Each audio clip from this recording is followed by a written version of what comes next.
Boa noite. Que Jesus nos abençoe.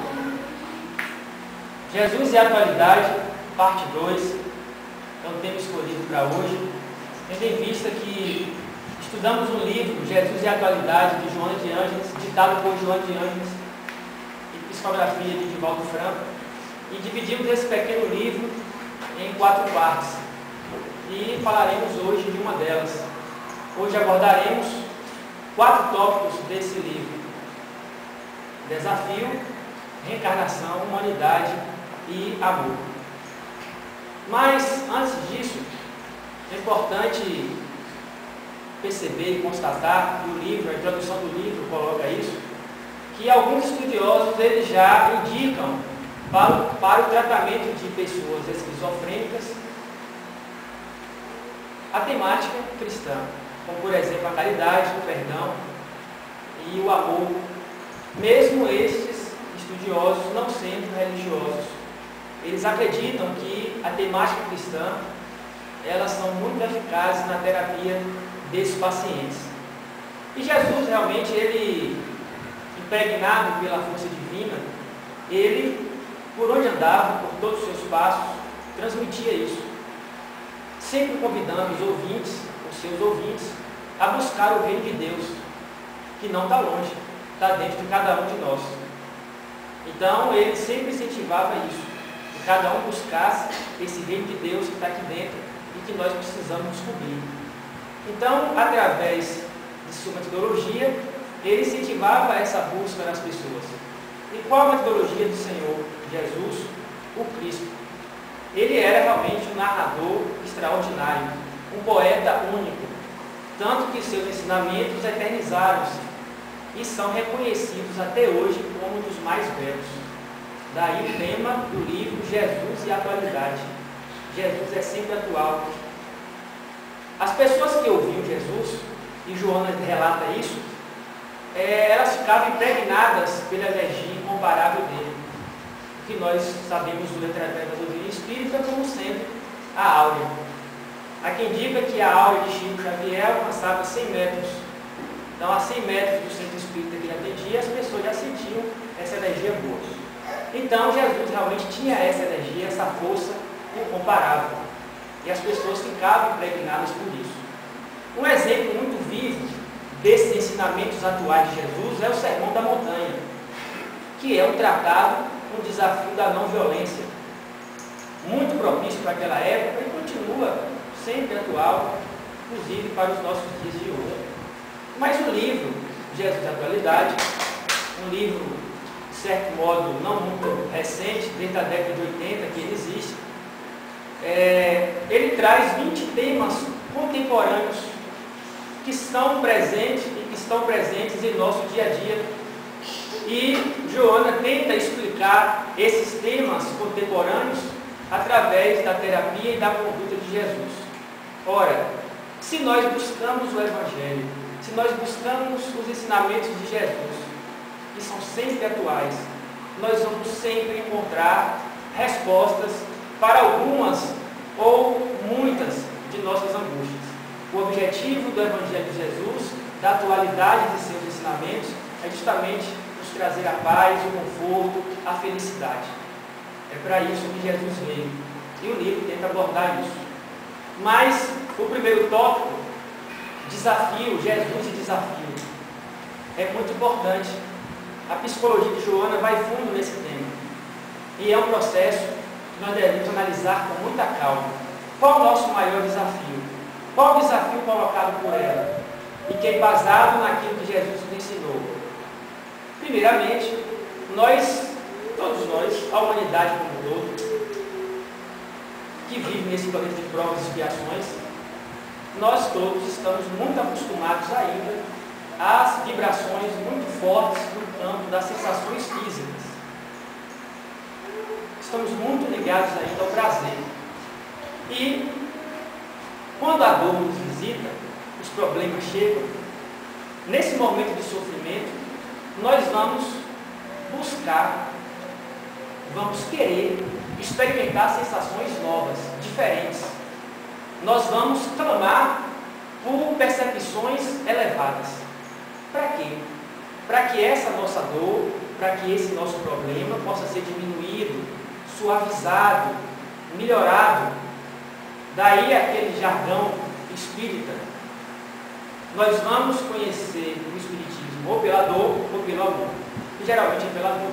Então, fragilizados, nós desejamos um apoio espiritual, desejamos bênçãos para aliviar esse sofrimento. E tudo tem início da seguinte forma: nós vivemos, nós temos problemas com intervalos de bem-estar. É sempre assim. Sofremos mais do que somos felizes. Isso vai prosseguir até chegar o momento que vamos ter uma certa tranquilidade, que já é a segunda etapa, segundo Joana de Ângeles. Nessa segunda etapa de tranquilidade, as coisas já melhoram. Nós vamos ter momentos serenos com intervalos de sofrimentos. É o oposto. Até culminarmos com a plenitude sem aflição nenhuma. Aí já é um estágio mais avançado de evolução. Mas o processo é sempre esse.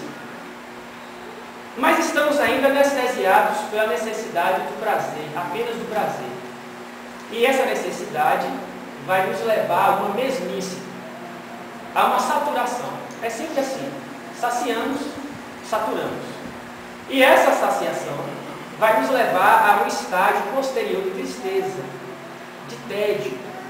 A gente percebe, ou nós percebemos, que aquilo não vale tanto sentido assim. Somos estimulados a desejar coisas melhores, sensações superiores, mais elevadas. E justamente esse tédio, essa tristeza, por passar várias vezes por prazeres e saciar sempre, que vai fazer brotar em nós a necessidade da busca de outros valores. Buscar, experimentar sensações novas, superiores. Olha como a metodologia e essa explicação do desafio, ela é muito interessante. Muito interessante. E agora? Queremos mudar, experimentar sensações novas. Porque já passamos por tudo, já experimentamos tudo. Estamos cansados de saciar o prazer e voltar ao normal. O que fazer agora? É aí que está. Nesse momento, estimulados a experimentar sensações novas, nós vamos querer sair da mesmice, da paralisia. E essa vontade de querer sair da paralisia de nossas vidas, a comodidade das nossas vidas, o tédio de nossas vidas, o vazio existencial, é que nós vamos agora buscar melhora, e nesse buscar melhora, nós vamos tirar de dentro aquilo que temos de bom. Isso que tem de bom vai ser justamente a correspondência da espiritualidade maior, no investimento que eles fazem a todos nós. Então nós vamos corresponder à espiritualidade maior a partir do momento que buscamos o que há de bom dentro de nós, que é a consciência divina, o Reino de Deus, que Jesus fazia brotar lá atrás, há 2000 anos. E a partir daí nós vamos, com o aval da espiritualidade maior, que estará mais próxima a nós, por força da nossa vontade, do nosso querer mudar, de aproveitar o que há de bom dentro da gente, nós vamos pouco a pouco, lentamente, desvinculando aquilo que há de ruim, ou de ruim, os vícios, os hábitos que não são edificantes, e por aí vai. Esse é um grande desafio. Grande desafio. Mas esse é só o primeiro. Então, o primeiro desafio que nós colocamos até agora é apenas o quê? Experimentarmos sensações novas. Deixar penetrar emoções. Muitos de nós somos refratários. Ainda estamos cegos. E muitas vezes oramos e não sentimos. Muitas vezes vemos uma cena lamentável e não nos comovemos. A indiferença ainda é muito comum em cada um de nós. Mas o grande desafio é justamente esse: deixar penetrar emoções novas, se sensibilizar, deixar se envolver. A partir do momento que isso acontece, nós vamos estar mais próximos de sensações superiores, de coisas boas. Jesus, por exemplo, Jesus, ele, sempre em contato com Deus, mantinha o seu espírito elevado. É o exemplo que ele dá em uma das suas histórias no livro Jesus no Lar. Ele coloca que nós somos semelhantes a uma planta. A planta, ela rompe todos os obstáculos. Primeiro a semente, depois o solo acima dela, a escuridão, a frieza do chão, até brotar buscando a luz. Ela brota, busca a luz e começa a crescer. Crescer sem parar. Mas nós não podemos esquecer que o que segura a planta são as raízes. Então nós somos assim, semelhantes às plantas. Nós buscamos o sol, buscamos elevações superiores, mas ainda temos muitas coisas a desenvolver. Muitas coisas ainda nos prendem ao chão da ignorância, da insensibilidade, etc. Então é um grande desafio. É um grande desafio deixar se envolver por boas emoções, por emoções superiores. E então nós vamos para uma segunda parte dos desafios. O crescimento de qualquer ideal, ele não é fácil. Ele passa por estágios inferiores. E pouco a pouco nós vamos superando esses estágios, vencendo esses estágios. Um grande desafio para todos nós é justamente esse. Sair um pouco da nossa rotina e buscar algo a mais. Buscar um trabalho voluntário. Buscar ajudar alguém. Buscar algo diferente, deixando os nossos afazeres, a nossa mesmice. Então, é buscar o ideal. E buscar esse ideal é muito difícil, porque nós temos que vencer essas etapas, superar desafios. Isso é muito difícil. Mas nós temos que começar a nos acostumar com a ideia, ou só queremos a pena de viver ainda estacionados. Mas uma outra parte importante é que não pense ou não pensemos nós que Jesus não sofreu desafios. Muitos, dentro da sua própria casa. Ele tinha irmãos que não compreendiam sua missão, o seu meio social. Jesus nunca assumiu o compromisso de ninguém, sempre ensinava e indicava como fazer. Não assumia as tarefas de ninguém, sempre procurava ensinar e fazer. E as provocações chegavam até ele de todos os lados, através de pessoas, através de situações, de circunstâncias, mas ele sempre procurava se manter sereno e corajoso. O medo não o abatia, a raiva não o abatia, e ele procurava seguir sempre. Esse é o nosso maior desafio. Deixar penetrar sensações novas, nos libertando aos poucos dos vícios, das sensações da matéria, e buscar sensações mais elevadas, não esquecendo que nós vivemos na Terra, com o exemplo da planta. Esse foi o tema desafio, segundo Joana de Ângeles, tendo como referência Jesus. Um outro ponto importante é a reencarnação. Ah, reencarnação de novo? Reencarnação de novo. Porque a reencarnação, ela é sinônimo de justiça. Nós não estamos aqui para sofrer. Estamos aqui para evoluir, para reparar, para nos reeducar. Se a reencarnação é sinônimo de justiça, ela então é a oportunidade concedida a quem erra para reeducar. Então esquecer o passado e recomeçar. Reviver, reeducar, reiniciar. Para isso que a reencarnação existe. E um dos exemplos, dos vários exemplos de Jesus em relação a esse tema, ou a essa temática, que é uma temática espírita e também de muitas ciências e religiões orientais, mas um dos pilares da doutrina espírita, a reencarnação, ela, por exemplo, na temática de Jesus, ele sempre procurava e ele sempre identificava, à primeira vista, aqueles enfermos que tinham ou não condições de recuperar a saúde. Ele sempre identificava isso. Por quê? Porque Jesus, ele levava em consideração as causas das aflições. Ele enxergava o espírito do doente. Ele tinha essa visão espiritual. Ora, se Jesus enxergava as causas das aflições, logo ele enxergava o perispírito. Logo ele enxergava que a causa daquele problema estava em outra vida. E muitos enfermos eram curados, muitos, porque também levavam em consideração o merecimento, o mérito, a questão do crer, de ter fé, a questão de querer também ser curado. E muitos daqueles que procuravam Jesus não conseguiam a cura. O livro fala isso. Porque o processo de cura não é simples. Ele exige tudo isso que nós acabamos de colocar. Um outro exemplo da reencarnação na temática cristã e de Jesus é o diálogo que ele manteve com Nicodemos, de que era necessário nascermos de novo. Ele disse aos seus discípulos que o Elias já viera.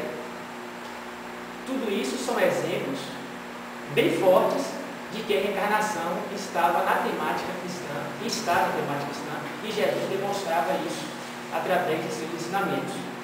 Um outro ponto importante, nós devemos colocar como exemplo. Conhecendo a vida como ele conhecia, ele jamais condenava alguém. Jamais. Muito pelo contrário. Ele sempre dava a oportunidade das pessoas, reparar os prejuízos que causaram e recuperar a si mesmo, recuperar os compromissos assumidos, recuperar diante de suas próprias consciências, recuperar-se diante de Deus. Ele sempre fazia isso. Ele nunca acusava ninguém, ele nunca julgava ninguém. E uma frase muito conhecida que ele sempre usava: vai e não voltes a pecar. Um outro ponto importante é que a reencarnação, essa existência que nós estamos, que faz parte da grande jornada da vida, é um presente de Deus. E muitas vezes não damos devido valor a essa oportunidade que nós temos aqui agora na mão. A reencarnação é esse presente divino, esse presente supremo. E nós não devemos desperdiçá-la. Por quê? Porque cada momento desse, cada momento de nossa existência, a cada ano que se passa, a cada semana que nós deixamos para trás, são oportunidades valiosas de trabalho, de desapego, de amor. E muitas vezes nós não nos damos conta disso. Mas tem um termo que Joana de Ângeles usa, interessantíssimo, que a reencarnação é um trabalho, é uma oportunidade abençoada de sublimação. Nós aprendemos na escola que sublimar é o estado da matéria, do estado sólido para o gasoso. Professor de química ali. Sublimação e ressublimação, o contrário, do gasoso para o sólido. Tem outro livro de química também. Mas a naftalina é sólida, você coloca no armário, dias depois a naftalina desaparece. Foi algum espírito obsessor que pegou? Não, ela sublimou, ela transformou o estado, passou para o estado gasoso. E o que quer dizer isso com a nossa temática? A reencarnação que nós estamos, nós temos que ter isso em mente. Estamos aqui para sublimar, para desapegar, para amar, para trabalhar. Então deixar para trás as conversinhas, os desentendimentozinhos, os boatozinhos, deixar tudo isso que é muito sólido, que é muito denso, e sublimar, estar acima disso, respeitar as diferenças, tolerar o outro, compreender. Por isso que estamos aqui. Do contrário, ficaremos estacionados. Não colocaremos em prática o que lemos, não colocaremos em prática a vivência do Evangelho. Jesus não será atual, será ultrapassado, porque tudo que estudamos dele, a sua boa nova, não nos faz ou não nos traz reflexo. De nada adiantaria estudar e refletir sobre o Evangelho sem fazer essa mudança, sem tentar, porque é difícil, sem tentar, porque existem muros e mais muros, muralhas e mais muralhas nos impedindo. E essas muralhas têm vários nomes: orgulho, ciúme, inveja. Cada muro desse é muito denso, tijolos enormes, e fica difícil transpô-los, mas com vontade, com fé, martelando isso na consciência, nós vamos nos cobrando e vamos buscar essa sublimação, segundo Joana de Ângeles. E ela coloca mais um ponto, que nós devemos abreviar os nossos renascimentos. Como acelerar as nossas reencarnações? Na medida em que a gente começa, ou na medida que nós começamos a trabalhar sem queixas, trabalhar com alegria, agindo corretamente, nós vamos acelerando o nosso processo reencarnatório. Claro que nosso estado evolutivo é tão denso que nós não queremos nem acelerar a nossa reencarnação, nós queremos reencarnar mais vezes. Porque seria muito brutal diminuirmos ou diminuir nossas reencarnações. Somos imperfeitos, erramos, mas isso não pode se tornar justificativa permanente para as nossas falhas. É melhor, ao invés de falar que somos imperfeitos, que erramos mesmo, que somos humanos, falar assim, estamos em estado de evolução. Aí nos cobraremos mais. Então estamos em estado de evolução. Fica melhor. Fica melhor porque talvez psicologicamente, repetindo sempre que somos inferiores, seremos inferiores. Não, nós somos espíritos em evolução. É diferente. Ver isso, enxergar a vida assim, fica diferente. Nos enxergaremos melhor. Será possível mudar. Será capaz de mudar. E nós podemos. Sim, nós podemos. Como diz o Barack Obama em sua posse lá na presidência dos Estados Unidos. Sim, nós podemos. Como ele hoje. E chegou onde chegou. Muito bem. Abreviemos nossas reencarnações.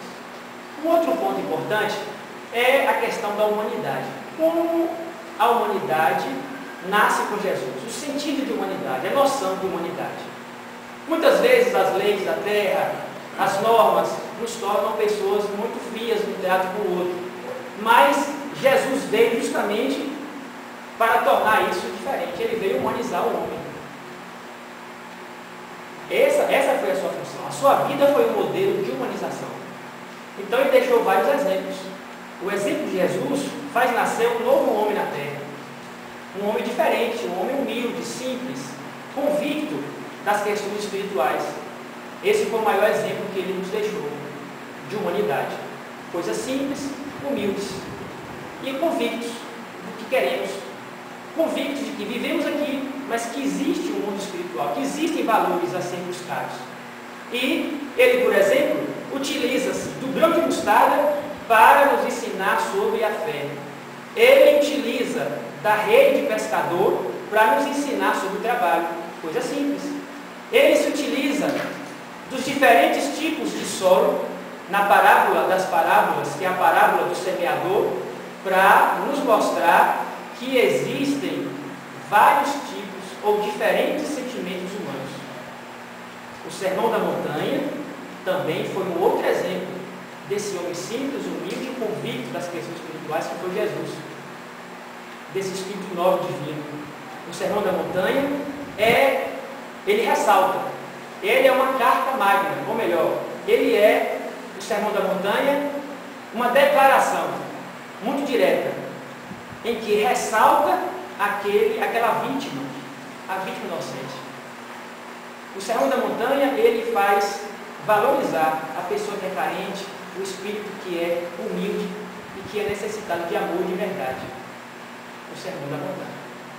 Jesus também, dentro desse processo de modelo de um homem diferente, que deve renascer na terra sempre, ele nega a terra, ele nega as ilusões da terra, mas não esquece de abençoar as paisagens naturais, as belas paisagens que nós temos, a natureza. E ele diferencia isso muito bem. Essa foi a temática humana do ponto de vista terapêutico de Jesus. E o último, amor. O amor que é respeito. Porque muitas vezes achamos que amar é muito difícil, é impossível, está fora do nosso alcance. Amar como Jesus amou, amar todos igualmente, nós podemos amar, mas começar amando como? Respeitando, tratando com educação, com simpatia, conversando menos, elogiando mais, falando mais baixo, dando a preferência. O amor começa assim. Até chegarmos naquele amor avassalador de querer abraçar o mundo e de querer ajudar todos, sem medida, sem limites. Aí já é um estágio muito evolutivo. Nós poderemos chegar lá porque estamos em processo de evolução. Estamos nesse processo. Sim, nós podemos sim. É possível. Vamos começar rindo mais, respeitando mais, valorizando mais, reconhecendo mais, tratando melhor, amando. Então o amor, Jesus era tão impregnado, era tão conectado com o pensamento divino, que ele transparecia confiança. E as pessoas confiavam em Jesus porque o seu caráter era muito transparente. Muito transparente. Mas era uma época difícil, a época que ele vivia. Como é a nossa? Um mundo severo, cheio de defeitos, de hipocrisia, leis tendenciosas, suborno, falsidade, valorização da aparência, tudo isso tinha naquela época, como tem hoje. Mas é justamente aí, nesse caos, nesse momento de crise, que Jesus elege o amor como a solução para todos os questionamentos. Quem ama, supera tudo. Quem ama, não vê defeito. Quem ama, sempre revê. Sempre revê. E ele procurou sempre ter essa postura. O amor, ele soluciona todos os questionamentos. E o perdão irrestrito, sem cessar. Esse perdão, ele é o tratamento, segundo Jesus, de todas as doenças.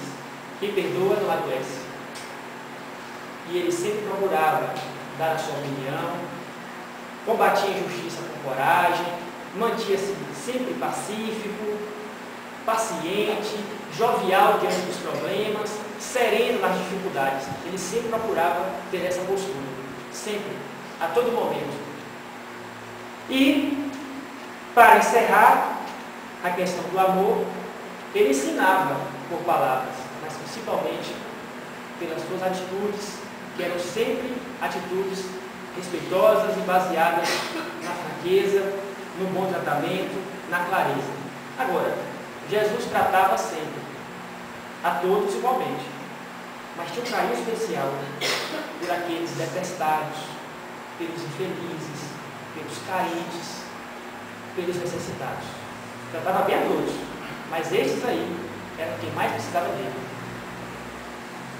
e quem ele mais realmente não podia. Então, por amor, Jesus ele vai eleger o samaritano desprezado como símbolo da solidariedade. Por amor, Jesus vai livrar aquela mulher equivocada, aquela mulher que foi pega em adultério. Ele livra essa mulher, tirando dela todo o sentimento de culpa. Vai, minha filha, e não volte a pecar. Por amor, Jesus, ele tratava todos iguais. Tratava o cobrador de impostos da mesma forma que o filho pródigo e a viúva necessitada. Da mesma forma. Então, esse espírito, ele é sempre atual. Ele não pode ficar atrasado. Ele não pode ficar relegado ao livro na estante. Nós temos que aproveitar isso para a gente poder, para nós podermos viver melhor, alcançar a saúde, a felicidade, a alegria de viver. Ele é sempre atual. E essa atualidade dele está justamente nos seus ensinamentos, no tratamento de amor com as pessoas, na irradiação de paz que ele tinha. Ele será sempre atual, nos exemplos de felicidade que ele dá.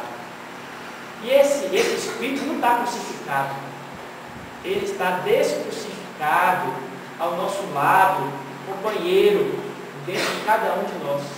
Nós é que temos que descobrir, resgatar esse reino de Deus que está aqui dentro, e começar a desafiar os problemas, as dificuldades e buscar sempre sensações novas. Porque a humanidade é cheia de desafios, mas com amor, nós vamos aproveitando melhor as nossas reencarnações, os nossos renascimentos.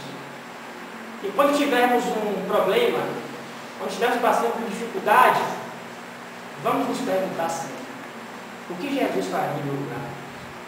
Muito obrigado a todos.